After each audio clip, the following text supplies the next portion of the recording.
une alimentation hyper contrôlée, tu fournis les repas aux gens, mais ça coûte super cher. Tu peux pas Ouais, faire ça sur une grosse cohorte pendant longtemps. C'est un défi logistique puis, financier important. ouais, Ou tu les laisses s'alimenter comme ils veulent, puis tu leur donnes des guidelines, mais là, tu contrôles vraiment pas tant que ça ouais, l'alimentation. Fait que tu es comme pris. Il y a pas de solution parfaite, là. c'est Faire ça. une bonne étude de qualité sur le long terme, c'est extrêmement difficile. Ouais, c'est ça, c'est tellement dur. Fait que c'est pour ça, en fait, que, mettons, il y a différents types d'études. Il y a des études qui vont être longitudinales, il va y avoir des études observationnelles. Puis ces études-là vont nous permettre des fois de voir une tendance. Tu sais, juste, OK, on a remarqué ça quand que les personnes, mettons, se nourrissent de telle façon, on peut faire une corrélation, mais on peut pas s'avancer. C'est après que les études cliniques vont venir finalement consolider un peu les résultats des études observationnelles.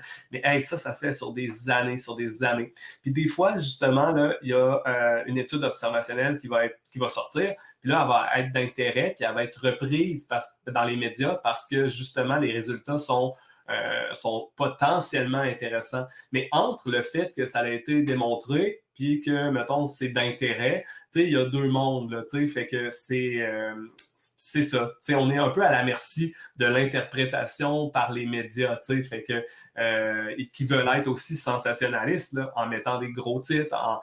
Puis tu sais, moi, ça m'est arrivé souvent, là, je te dirais, Daniel, tu sais, d'expliquer les trucs, mais après ça, avec quelqu'un qui n'a pas nécessairement un bagage tu sais, très scientifique comme mettons, peut-être un journaliste, mais c'est dur de, après ça, comment je pourrais dire, tu sais, de laisser aller ça, puis de dire, hey, je réviserai pas ton texte, puis mettons, tu vas l'écrire de même, puis tu vas le publier, puis il va peut-être avoir une erreur, tu sais.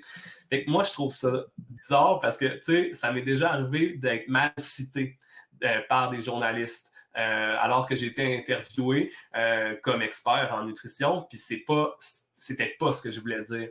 Puis c'est compliqué parce qu'avec notre ordre professionnel, on peut pas bullshiter, on peut pas dire quelque chose qui va être mal repris. Puis un coup que c'est imprimé, c'est difficile, tu sais, on peut difficilement se rétracter. C'est pas comme, par exemple, sur mon blog où je peux effacer une phrase, corriger le tir, ou sur mes réseaux sociaux dire, hey, je me suis trompé, voici, tu sais. Fait que c'est ça qui est plus dur un peu en tant que professionnel.